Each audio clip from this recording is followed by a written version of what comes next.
प्रभु के दर्शन की महिमा इस दर्शन पाठ के माध्यम से हम समझने का प्रयास करेंगे, क्योंकि आज व्यक्ति के पास में सब जगह जाने का समय है, लेकिन जिन स्थानों पर कर्मों की निर्जरा होती है, ऐसे तीर्थ क्षेत्र, जिनालय, जिनेंद्र देव, जिनेंद्र भगवान की प्रवचन सभा, गुरुओं के चरणों में जाने के लिए व्यक्ति के पास समय नहीं है। आ गया जो भी इधर आज रात तो हमारा समय यदि आज प्रभु के दर्शन के लिए नहीं है, तो हमारा समय कहीं ना कहीं तो लगा हुआ है। प्रभु का दर्शन नहीं करोगे तो कहीं और किसी और का दर्शन करोगे। तो प्रभु के दर्शन से आने का मतलब क्या है? जब भी जाओ, कोई महाराज जी के पास जाओ, भैया मंदिर जाया करो, माता जी के पास जाओ, मंदिर जाया करो, कोई विद्वान के पास जाओ, मंदिर जाया करो, जिसके पास में भी बैठो जो थोड़ा बहुत धर्मात्मा मनुष्य है, उसके पास में जाकर के जब भी हमारे भैया बैठते, क्या नाम भैया का है? आपका भी धर्मेंद्र। जब भी ये भैया कोई भी त्यागी व्यक्ति के पास में, धर्मात्मा के पास में जाकर के बैठते हैं, तब का वह धर्मात्मा व्यक्ति धर्मेंद्र भैया को प्रेरणा देता है कि भैया मंदिर जाया करो। तो धर्मेंद्र भैया विचार करते, मुझे मंदिर जाने से मिलेगा क्या? ओ मंदिर में है क्या? पत्थर के भगवान। जिसको भगवान की महिमा मालूम नहीं है, उसे परमात्मा में पत्थर दिखाई देता है, और जो भगवान को मानता है उसे पत्थर में भी भगवान, और नहीं मानता उसे परमात्मा में पत्थर। बस कुछ नास्तिक किस्म के जो लोग हैं, वे आजकल क्या सोचते हैं कि मंदिर में जाने से मिलेगा क्या? कोई सुबह से जाना, भगवान का अभिषेक करना, भगवान की पूजन करना, भगवान के दर्शन करना, ये जो 7 बजे से क्रम चालू करते हो, वो क्रम तुम वही काम 12 बजे भी कर सकते हैं। कौन सा जरूरी है सुबह 7 बजे अभिषेक करने जाए? क्यों अभिषेक? 9 बजे तक अभिषेक होता है। और यहाँ तो इतना अच्छा सिस्टम है कि अपने भगवान है, अपनी प्रतिमाएं हैं, तो बुरा कोई रोकने टोकने वाला नहीं है। 12 बजे भी आओ, अभिषेक उठाओ, प्रतिमा अभिषेक करो। विचार करो, प्रातःकालीन वेला में ही अभिषेक करने का क्रम क्यों बनाया? आचार्य भगवंत ने कहा, ब्रह्म मुहूर्त में बुद्धि का विकास होता है। क्या होता है? ब्रह्म मुहूर्त में, अर्थात जब सौधर्मेंद्र ने प्रभु का अभिषेक किया था, तो ब्रह्म मुहूर्त में ले जाकर के सुमेरु पर्वत पर ले जाकर के अभिषेक किया था। कहीं दिन के 12 बजे नहीं किया था अभिषेक। भगवान का निर्माण भी हुआ तो कोई दोपहर की वेला में हुआ। क्या सुना कहीं भैया, दादाजी सुना? आप तो हमसे अनुभवी हैं। कहीं ऐसा सुना कि दोपहर के 12 बजे भगवान को निर्माण हुआ हो, दोपहर के 12 बजे सौधर्मेंद्र भगवान को सुमेरु पर्वत पर लेकर के गया हो? सुना क्या ऐसा? कहीं नहीं सुना। तो प्रातःकालीन वेला में ही प्रभु की भक्ति, प्रभु का अभिषेक, प्रभु का पूजन करने की बात इसलिए कही है क्योंकि तुम ब्रह्म मुहूर्त में उठ करके यदि कार्य करोगे तो ब्रह्म मुहूर्त में जो सकारात्मक ऊर्जा का प्रवाह होता है, रात भर विश्राम करने के पश्चात में जो मनुष्य में अर्थात हमारा मानस शांत होता है, दिमाग में किसी तरह का कोई विकल्प, और उठने के पश्चात में पहले पेपर पढ़ेंगे, फिर चाय पिएंगे, फिर उसके पश्चात में स्नान करने जाएंगे, फिर स्नान करने के आने के बाद फिर 9 बजे 10 बजे मंदिर आएंगे। ये मंदिर का क्रम नहीं है। मंदिर का क्रम तो प्रातःकालीन वेला में उठते ही पहले नित्य क्रिया के लिए जाना, और नित्य क्रिया से स्नान करके कुल्ला करके सीधा मंदिर में प्रवेश। आप प्रातःकालीन वेला में आएंगे तो निश्चित उस मंदिर में रहने वाले देवी देवता भी तुम पर प्रसन्न होकर के तुम्हारी सुरक्षा, तुम्हारा सहयोग। तुम लोग यहाँ मानते ना, यक्षिणी को मानते ना आप लोग, तो आप लोग क्या चाहते हो? तो आप लोग 12 बजे तक आते हो, तब प्रसन्नता होती है कि जब आप ब्रह्म मुहूर्त में आएंगे तब उन्हें प्रसन्नता। बोलो, तो सुबह भूख लगे तुम कभी अभी 12 बजे खाएंगे, मिलेगा क्या फल? उतने समय में तो भूख मर जाएगी, फिर भूख खत्म हो गई, क्या करेंगे हम? अपनी करना। इसलिए यहाँ पर दर्शनम देव देवस्य, किसका दर्शन? जिनेंद्र भगवान का दर्शन। कौन से देव?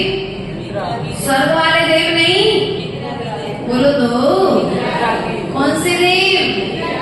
बीतरागी, हितोपदेशी, जो राग द्वेष से रहित हैं, हित मित और प्रिय वचन बोलने वाले हैं, ऐसे जिनेंद्र देव का दर्शन क्या करने वाला है?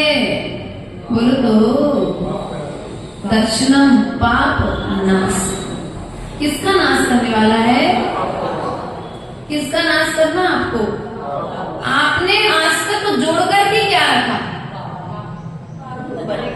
पाप को जो जितना जितना परिग्रह आपने जोड़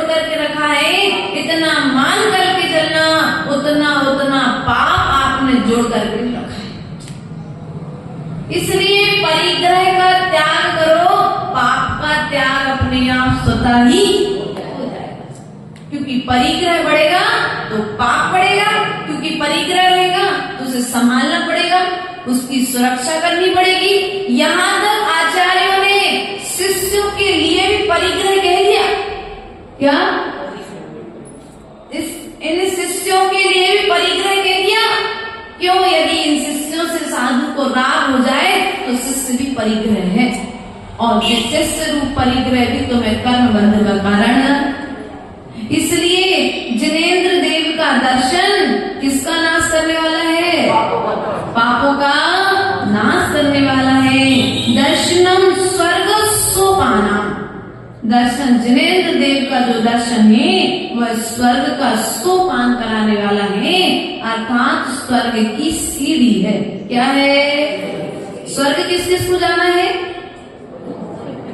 स्वर्ग किसी को नहीं जाना। कहाँ जानते हो?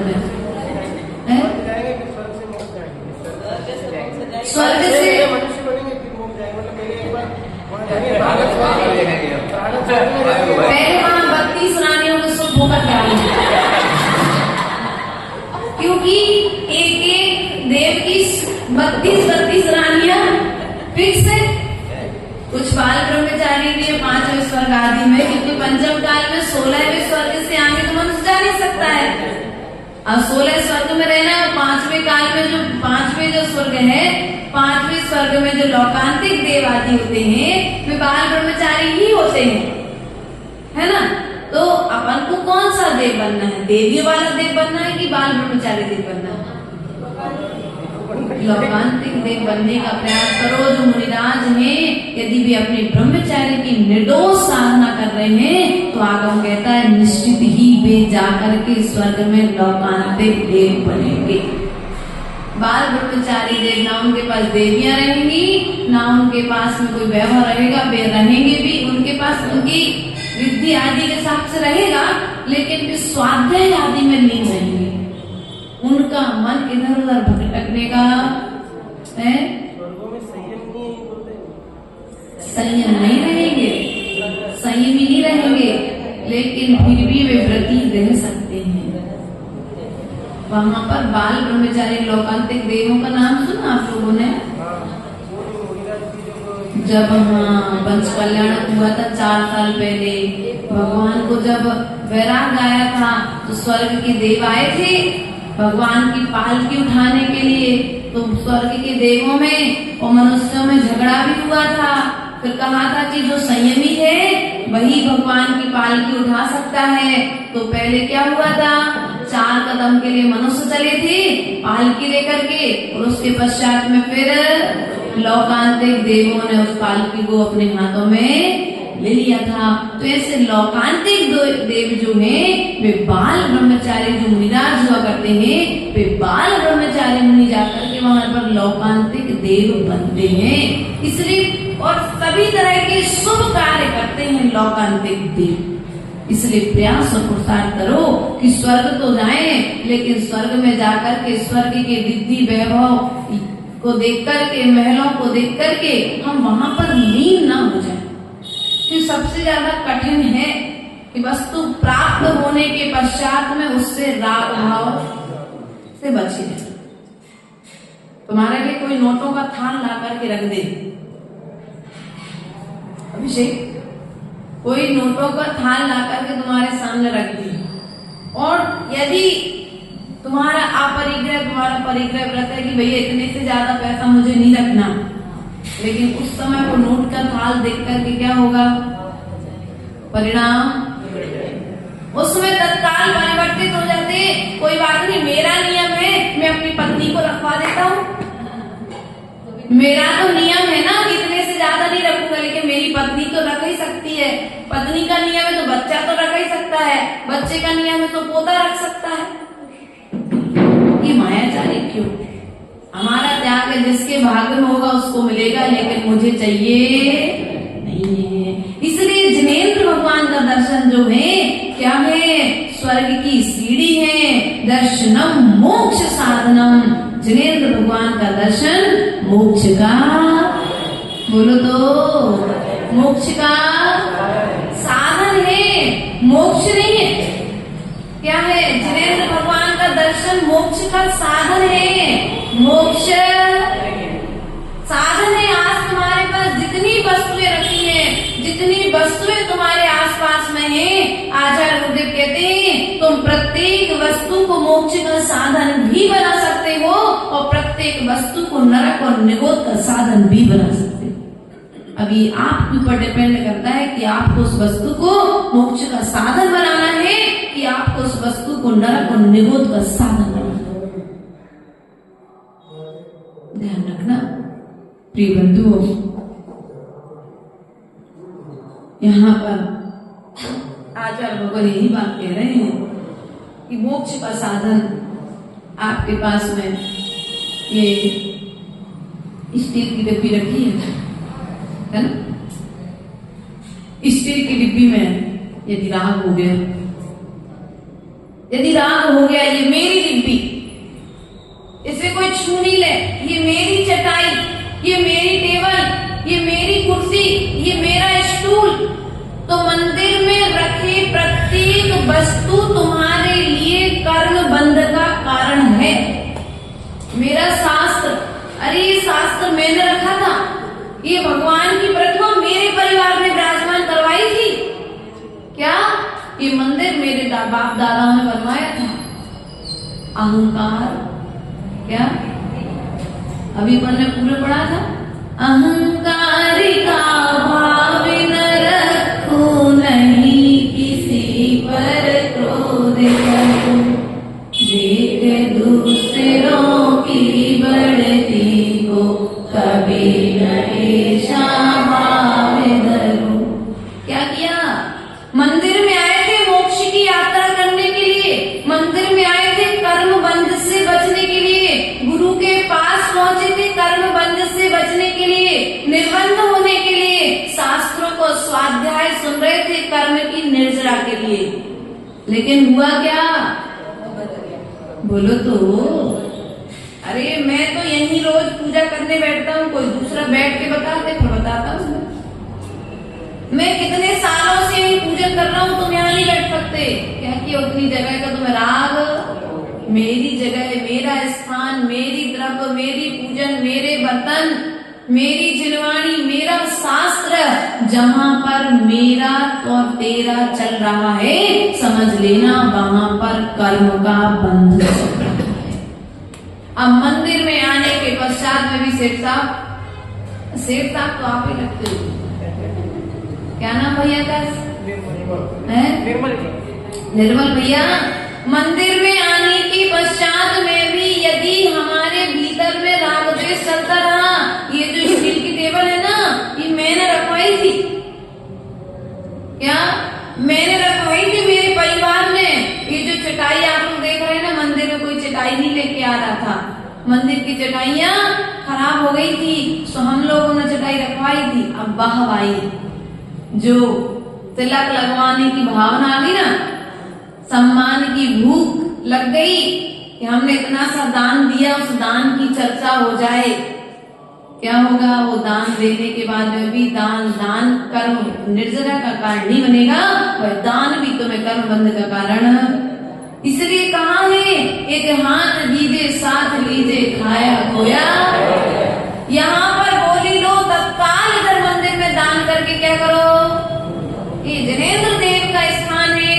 आचार्य गुरुदेव कहते हैं जिनेंद्र देव के इस जिनालय में आने के पश्चात जिनेंद्र भगवान बनने की तैयारी होना चाहिए। जिनालय में आने के पश्चात जानवर बनने की तैयारी नहीं होना चाहिए। और आज व्यक्ति यदि बाहर में पाप करता है तो उसने मंदिर के लिए भी रणभूमि बना करके रखा, नहीं रखा गया। अब आजकल घरों में तो टीवी मोबाइल हाथ में है, तो पड़ोसी से बात करने की फुर्सत नहीं है, लेकिन मंदिर में आकर के मिलते हैं तो झगड़ा सब कहाँ करते हैं? बोलो तो निर्मल भैया, आप तो अनुभवी हो, पूरे बाल चले गए आपके अनुभव में देखते देखते। समाज के झगड़े, समाज का प्रेम भाव, यदि प्रेम भाव यहाँ आने के पश्चात में एक दूसरे को देखकर के प्रेम बढ़ रहा है, एक दूसरे को देखकर के धर्म करने का भाव हो रहा है कि देखो भैया वो कितने अच्छे से पूजन करते हैं, मुझे भी ऐसे पूजन करना चाहिए, अब कल से मैं भी पूजन करने आऊंगा। यदि ये आप मंदिर में आने के बाद इस तरह के भाव हो गए तो तुम्हारा मंदिर में आना सार्थक हो गया। और मंदिर में आने के पश्चात में यदि तुम्हारे इस तरह के भाव हो जाए, बड़े पुजारी बनते हैं। क्या बड़े पुजारी बनते हैं? इधर बैठ करके पूजा कर रहे हो, घर में जाकर के झगड़ा करते हैं। यदि इस तरह के भाव मंदिर में आकर के आपके हो रहे किसी के प्रति, तो भी ये तुम्हारे लिए कर्म बंद करता है। वो घर में जाकर के कुछ करे, मंदिर में बैठ करके कुछ करे, उसकी करनी का फल उसको मिलने वाला है, लेकिन तुम उसको देख करके अपने परिणाम खराब क्यों करते? इसलिए पर वस्तु को देख करके हमें अपने परिणामों को खराब, क्योंकि कहा है दर्शन, जिनेंद्र देव का दर्शन मोक्ष का साधन है और सबको मोक्ष जाना है। बस क्या है? बस देखी, ट्रेन देखी है, बैठे हो, शिखर जी जाने का साधन है ट्रेन, गाड़ी, बस, टू व्हीलर और साइकिल से तो नहीं जाओगे, है? साधन तो है, लेकिन इतनी लंबी यात्रा टू व्हीलर और साइकिल से तय नहीं हो सकती है। तो जो ट्रेन है, बस है, ये समय शिखर जी जाने का साधन है। उसी प्रकार से जिनेंद्र भगवान का जो दर्शन है, ये मोक्ष जाने का एक साधन है। गुरुओं का दर्शन मोक्ष जाने का साधन है। गुरु मोक्ष नहीं है। गुरु क्या? गुरु मोक्ष नहीं है, गुरु मोक्ष जाने का साधन है। लेकिन हमने क्या किया? अब तो हम भगवान के पास आ गए, तो हमारा मोक्ष जाना नहीं। अभी भी रिटर्न टिकट है, यहाँ पर भी कोई फाइनल, अभी यदि तुम्हें कुछ करना है, फाइनल रजिस्ट्री होगी तुम्हारी जब तुम महाव्रत लोगे, तब ये फाइनल रजिस्ट्री होगी कि निश्चित ही आर्य का पद धारण करने के पश्चात में निर्दोष यदि व्रतों का पालन करोगे तो तुम्हारी स्त्री पर्याय का छेदन होगा। वरना आर्य को बनने के बाद में भी यदि मायाचारी करोगे तो क्या होगा? आर्य का पद का फल नहीं मिलेगा, मायाचारी का फल धरें जगती। फिर पुनः बोलो, आए किस लिए थे? मंदिर में आकर के भगवान बनने के लिए आए थे कि भगवान को अर्घ चढ़ाने के लिए आए थे? भगवान को अर्घ क्यों चढ़ाया? घर में कलश किया, विषय किस लिए किया? भगवान का विषय, भगवान की पूजन किस लिए की? भैया आपने करी, आज सुबह नहीं करी? रोज दर्शन करते हो, रोज अभिषेक नहीं करते?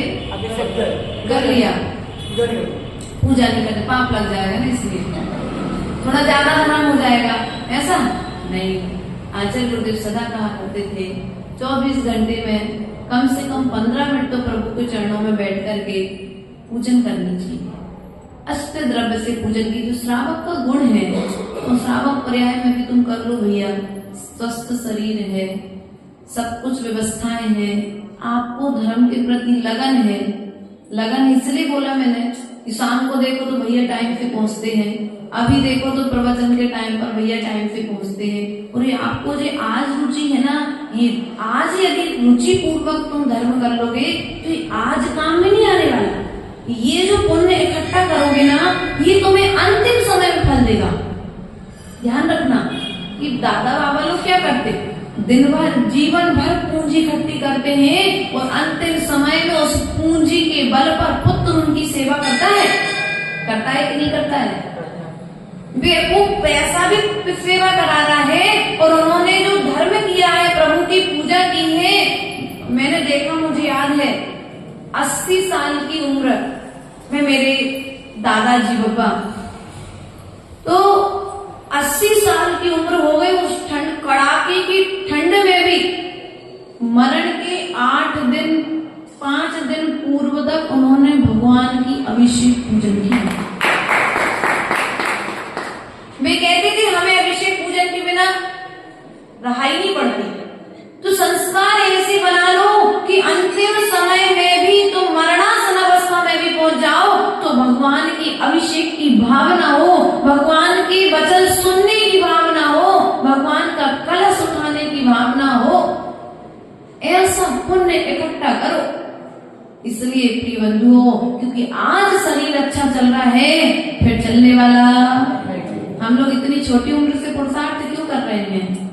पुरुषार्थ इसलिए से कर रहे हैं कि आज हमारा अच्छा संस्कार बन जाएगा, और आज यदि अच्छा संस्कार बन गया तो ये अच्छा संस्कार भविष्य में जाकर के मुझे फल देगा। छोटी उम्र से त्याग के संस्कार स्वर्ग में पहुंच जाएंगे ना, तो देवों में जाकर के लीन नहीं होंगे, वहां देवियों में जाकर के लीन नहीं होंगे। कहाँ से आए भैया? भरत क्षेत्र से आए हैं। कौन से पद से आए हैं? आरी का पद से आए हैं। आरी का पद का छेदन करके देव बने हैं। तो मुझे क्या करना है? वहां जनेंद्र भगवान की पूजन की थी, वहां जनेंद्र भगवान का अभिषेक किया था, गुरु की आज्ञा के अनुसार चारित्र का पालन किया था। अब मैं स्वर्ग का देव बना हूँ, चारित्र का पालन नहीं कर सकता, लेकिन कम से कम प्रभु का अभिषेक गुरु के मुख से स्वाध्याय, तो वहां पर जाकर के सीमंदर स्वामी के समुद्र पहुंच जाएंगे। वहां पर जाकर के नंदीश्वर की वंदना करेंगे, क्योंकि आचार्य गुरुदेव ने लिखा है नंदीश्वर की वंदना करने के लिए मनुष्य नहीं जा सकते। क्या? वहां पर मानसोत्तर पर्वत के आगे मनुष्यों का प्रवेश वर्जित है, वहां पर मनुष्य आगे नहीं जा सकते। तो कहाँ जाएंगे? पर आचार्य गुरुदेव ने लिखा है नंदीश्वर भक्ति में, मात्र देवी गण ही जा सकते, हम कैसे आए, ज्ञान यान में बैठ बैठ कर नंदीश्वर जाए। क्या? कौन से यान में बैठना है? वायुयान में कि जलयान में? बोलो तो ज्ञान यान में। अब तुम्हें जब ज्ञान होगा कि नंदीश्वर द्वीप है कहाँ भैया? नंदीश्वर द्वीप कहाँ है? बोलो तो 8वां द्वीप नंदीश्वरम।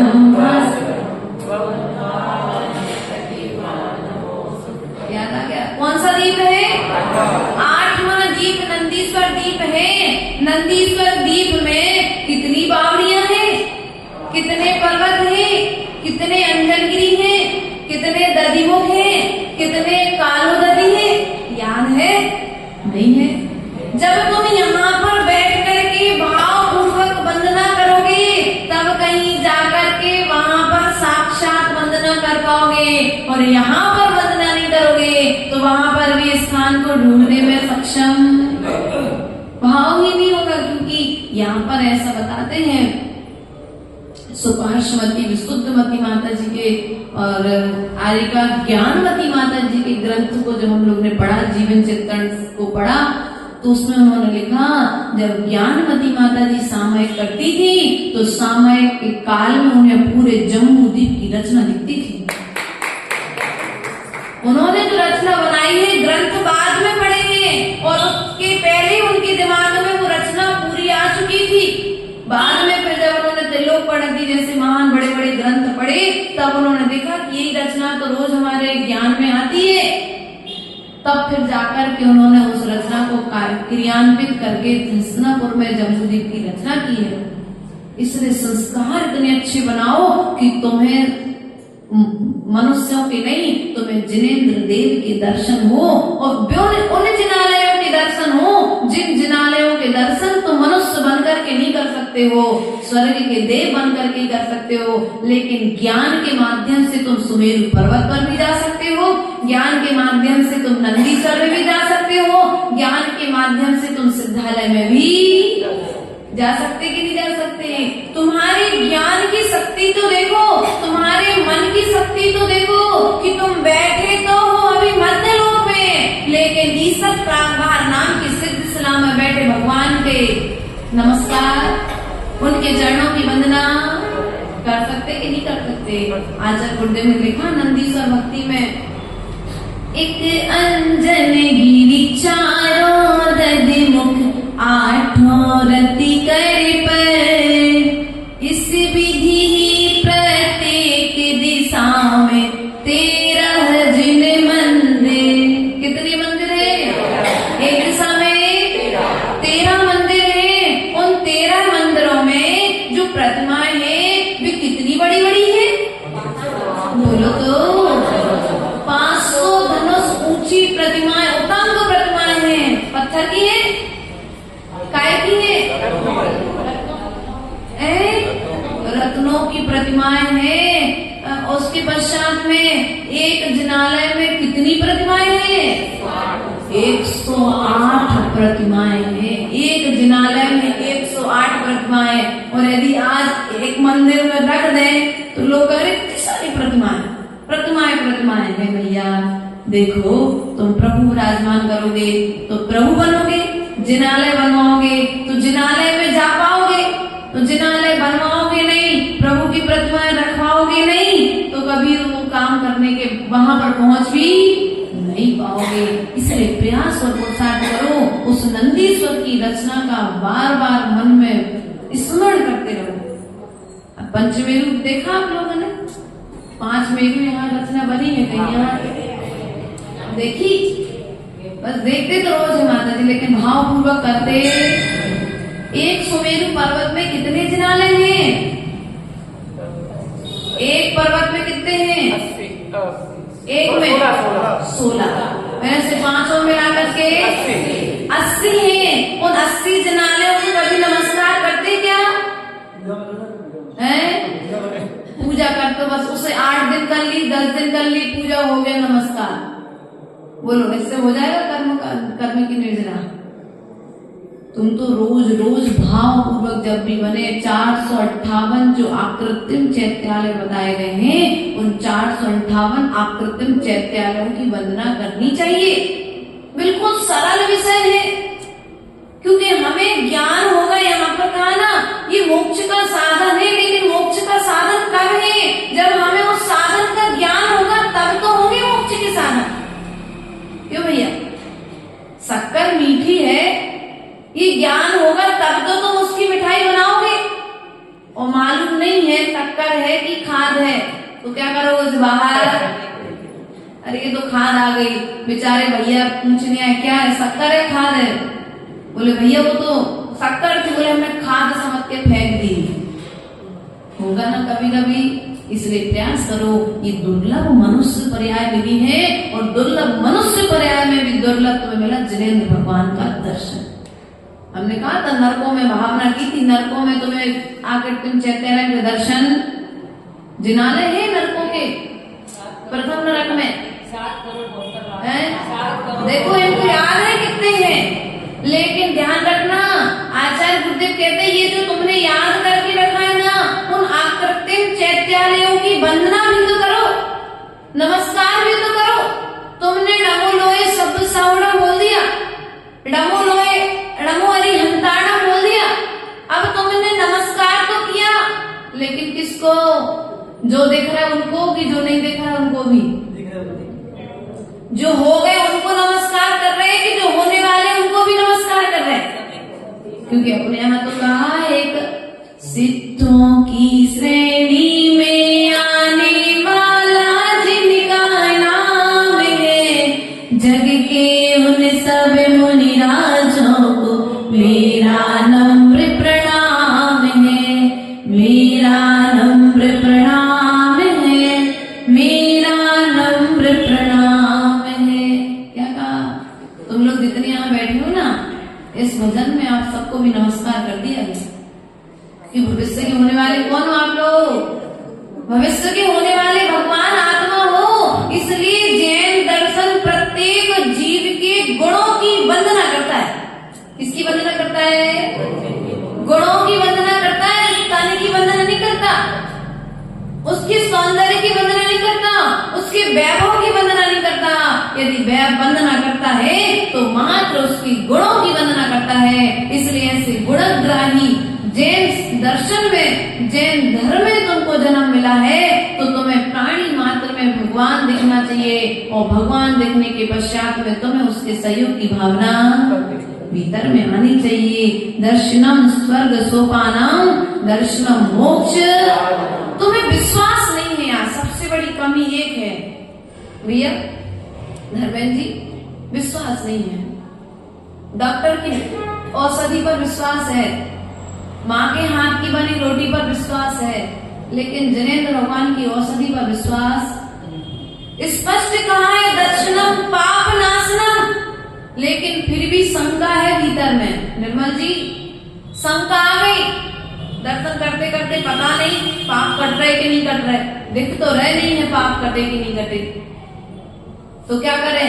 दर्शन करते हुए अश्रद्धान बोलो तो आप क्रियाएं कर रहे हैं, पूजा कर रहे हैं, अभिषेक कर रहे हैं, भगवान को उठा रहे हैं, गुरुओं को आदान दे रहे हैं, पता नहीं कर्म कट रहे कि नहीं कट रहे, पता नहीं फायदा होगा कि नहीं होगा। तो क्या करो? थोड़ा सा मार्ग से भटक करके दूसरी जगह भी निहार लो। ऐसे करते ना, आयुर्वेदिक दवाई और एलोपैथिक दवाई, सुनो दोनों दवाइयों के नाम सुने।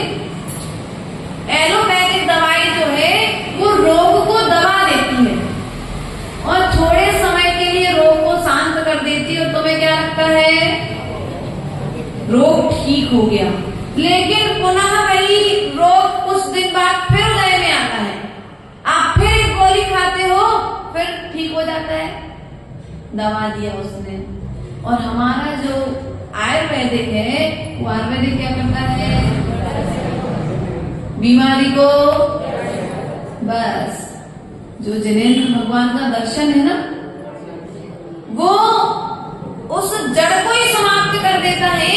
और जब जड़ समाप्त होगी तो रोग अपने आप। अब माता जी जल्दी काम नहीं होता, लेकिन इधर है तेरी सही में नहीं होता, सब कुछ बेकार हो गया तुम्हारा।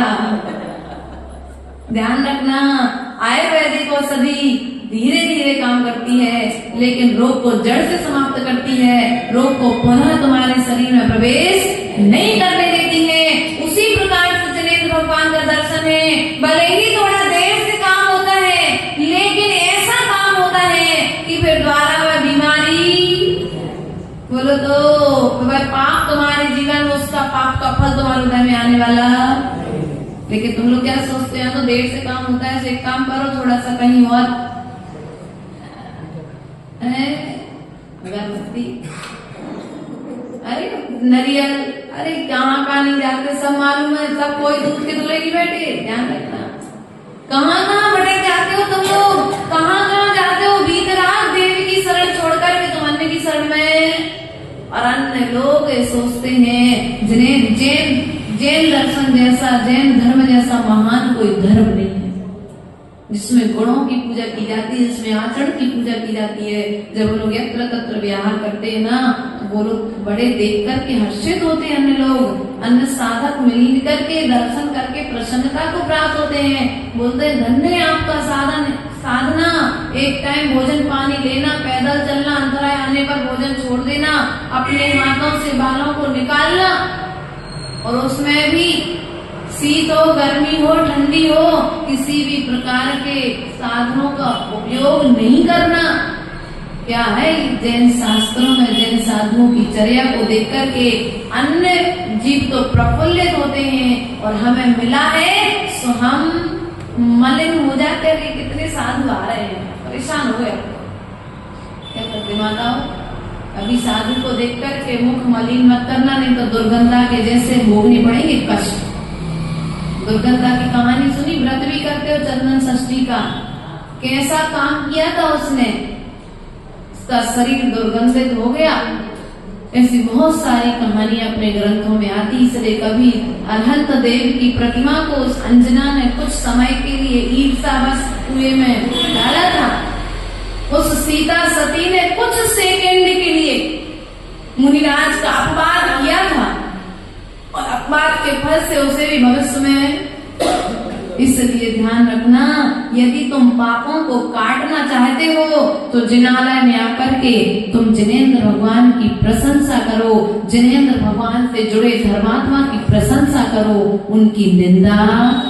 क्योंकि गुरुदेव ने लिखा है ना अपने समाधि भक्ति में, पर निंदाना मुख से निकले मधुर बचन बोलो, हृदय तराजू पर हितकारी संभाषण तोलू, आत्म तत्व की रहे भावना भाव विमल भर दो, मेरा अंतिम मरण समाधि तेरे दर पर हो।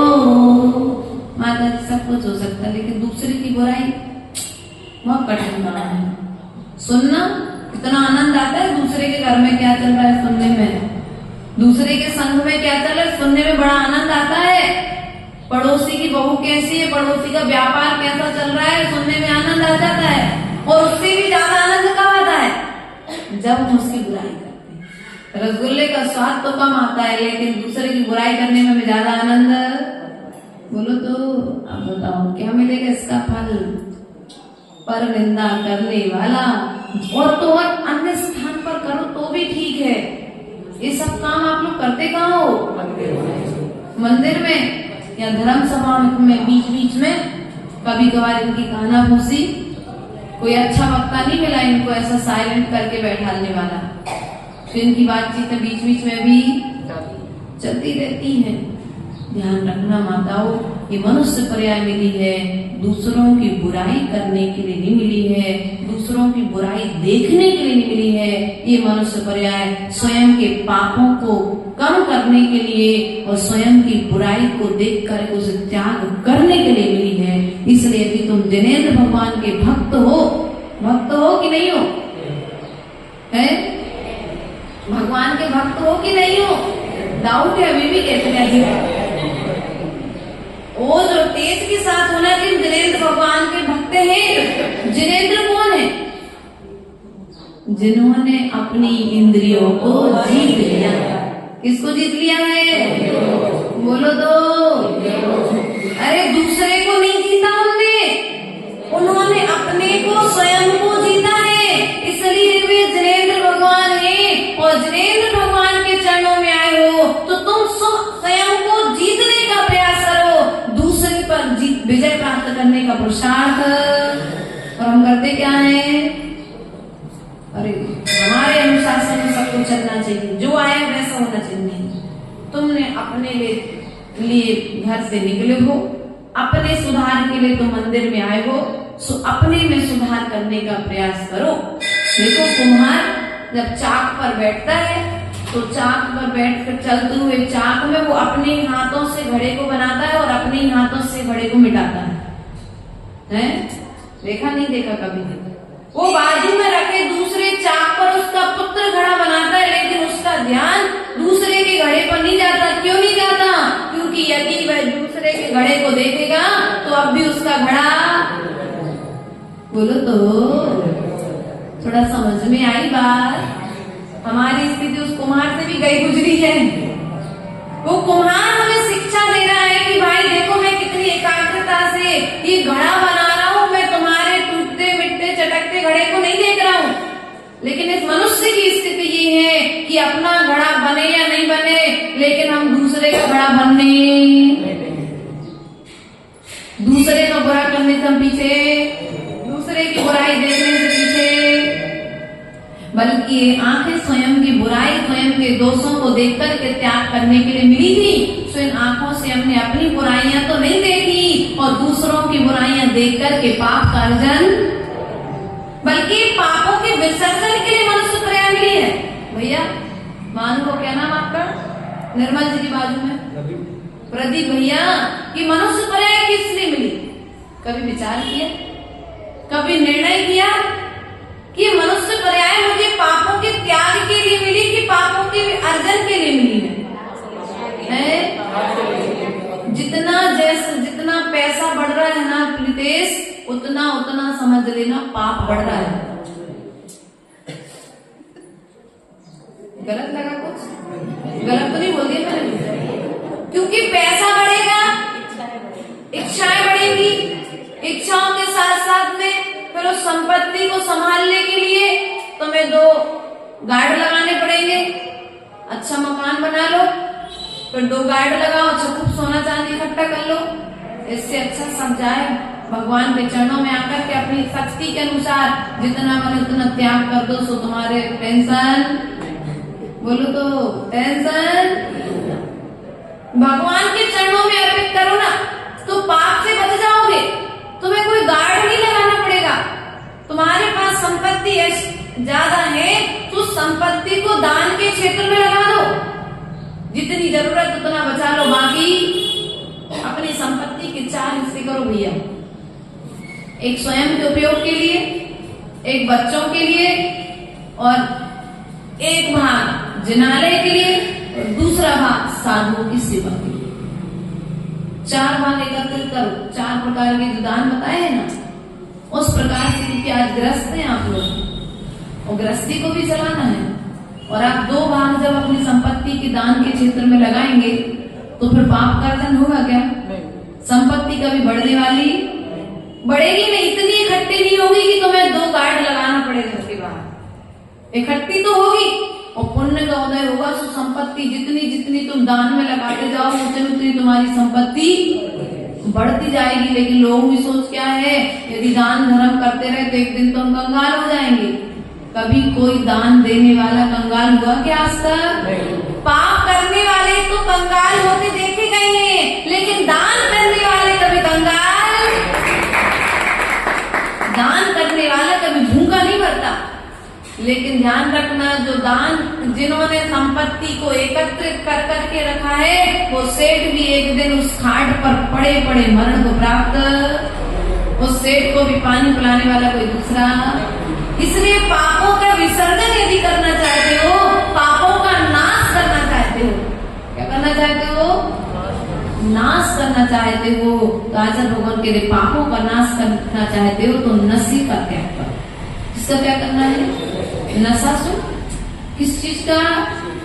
किसी भी चीज का, किसी भी चीज का। एक किसी को चुगली करने का नशा होता है, किसी को बुराई करने का नशा होता है, किसी को झगड़ा करने का नशा होता है। अच्छा भला समाज में शांति का माहौल था, घर में अच्छा बड़ा शांति का माहौल चल रहा था, अचानक से अपनी दादागिरी आकर के बताने लग गए। और जहाँ दादागिरी बताओगे, दादा वो तो नहीं हो, दादागिरी बताओगे तो फिर आराम से कोई तुमसे भी दादा बन करके तुम्हें वापस झगड़ा। कुछ लोग झगड़ा प्रेमी लोग होते हैं। आजकल व्यक्ति शराब प्रेमी, शराब पीने वाले कम लोग दिखते हैं, बीड़ी पीने वाले लोग कम दिखते हैं, गुटखा तंबाकू खाने वाले लोग कम दिखते हैं, लेकिन उन्हें व्यसन हो गया है झगड़ा करने का, चुगली करने का, एक दूसरे की निंदा करने का। ये जो व्यसन है, इन व्यसनों का यदि त्याग कर दोगे तो मनुष्य प्रयास सार्थक हो जाएगी। क्योंकि बीड़ी पीने वाले का तो एक दिन शरीर एक भाव बिगड़ता है, एक शरीर बिगड़ेगा मात्र का। शराब पीने वाले का एक भाव बिगड़ेगा। किसी भी तरह का नशा करेगा उसका एक भाव बिगड़ने वाला है। लेकिन जो निंदा, गर्हा, चुगली, ये 5 प्रकार के जो पाप हैं, इन 5 पापों को जो कर रहा है, ये 5 पाप करने वाला व्यक्ति अपने भाव को बिगाड़ रहा है। इसे प्रतिपल पुरुषार्थ करो। पापों का नाश करना है तो पापों के नशे से बोलो तो बचना है कि नहीं बचना है? क्योंकि आज पाप करने का तरीका बदल चुका है। व्यक्ति प्यार से पाप करता है, सामने वाले को मालूम नहीं पड़े, और पाप कितने आराम से पानी छानते हो, कितने आराम से बिना सड़ा पानी यूज करके पाप विच्छानी यथास्थान नहीं पहुंचाए। हो गया पाप? हुआ कि नहीं हुआ? अभक्ष्य भोजन के पेट तो ही भरना था, तो कैसे भी भरे स्वभक्ष्य भोजन करके पेट परिग्रह कर लिया। तुम्हें लग रहा है कि मैंने कुछ कहा, मेरे पास ज्यादा कहा है, सोना चांदी साड़ी, लेकिन फिर भी जितना भी उतना भी उसमें भी तो राग भाव इकट्ठा। बोलो बताओ, हमें हमारी स्थिति दिखाई नहीं दे रही है, इसलिए इन आंखों से तुमने आज तक दूसरे को देखा है, इन आंखों से एक बार अपने आप को निहारने का प्रयास करो। क्योंकि जब तक हम अपने आप को नहीं निहारेंगे तब तक हम अपने को परिवर्तित भी नहीं कर पाएंगे। आज प्रथम कारिका के माध्यम से हमने जिनेंद्र भगवान के दर्शन की महिमा को जाना है। देखो, जिनेंद्र भगवान के दर्शन के फल को किन किन जीवों ने प्राप्त नहीं किया, इस विषय को हम पुनः यहीं पर इसी सभा के माध्यम से देखने और समझने का प्रयास करेंगे। बोले भगवान महावीर स्वामी की जय।